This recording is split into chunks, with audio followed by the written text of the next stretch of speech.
তার মানে মিলন হয়েছে কুমারঘাট শহরের মাঝখানে। তো যেটা আমরা লক্ষ্য করেছি যে প্রতি বছর বৃষ্টি বা বর্ষাকালীন সময়ে যখন নদীর জল বাড়ে, তো কুমারঘাট শহরের যে পাতটা রয়েছে বা যে সাইড রয়েছে প্রতিনিয়ত সেটা ভাঙছে এবং সাম্প্রতিককালে অনেকটাই ভেঙে গিয়েছে। তো কুমারঘাট শহরের যে দেওনদী মানে কুমারঘাট কৈলাস শহরের যে ব্রিজটা রয়েছে, গত 2 বছর ধরেই ব্রিজের একটা অংশ প্রায় মাটি সরে গিয়েছে। সেই বিষয়ে আমি বারবার কথা বলেছি। যথারীতি আজকে থেকে 3 বছর আগে একটা টেন্ডার সেখানে করা হয়েছিল, জানি না সেটা পরবর্তী সময় ক্যান্সেল হয়ে গিয়েছে।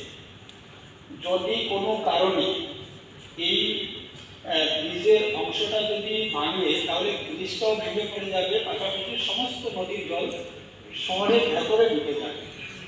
এইভাবে 91 মাইল থেকে দেব এবং বননদীর যে সঙ্গমস্থল, এই যে প্রায় 2.5 কিলোমিটার জায়গা হবে শহরের যে অংশটা, যদি অতি সত্বর কোনো প্রোটেকশন না করা হয় বা দেওয়া যায়, তাহলে আমার মনে হচ্ছে যে কুমারঘাট শহরটাকে আগামী দিনে বাঁচানো খুবই কষ্টকর হবে এবং কঠিন হবে।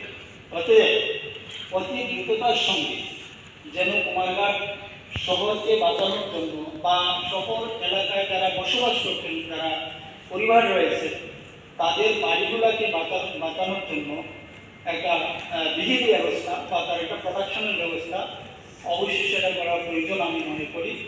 সেই বিষয়ে আমি আজকে যিনি ভারপ্রাপ্ত মন্ত্রী রয়েছেন ওনার দৃষ্টি আকর্ষণ আমি করছি যে এই কুমারঘাট শহরের কথা মাথায় রেখে এবং শহরবাসীর কথা মাথায় রেখে যেন যত দ্রুত সম্ভব সেটাকে একটা ব্যবস্থা নেওয়া। কারণ প্রতি বছরই 2-3 বার জল বাড়ছে, মানে ফ্লাড হচ্ছে, যেহেতু দুইটি নদীর মিলন সেখানে, দুটি নদীর জল যখন আসছে অটোমেটিকলি জলটা খুলে যাচ্ছে আর একটা পার ক্রমাগত সেটা ভেঙে যাচ্ছে। তো সেটাকে বাঁচানোর জন্য একটা বিহিত ব্যবস্থা করা।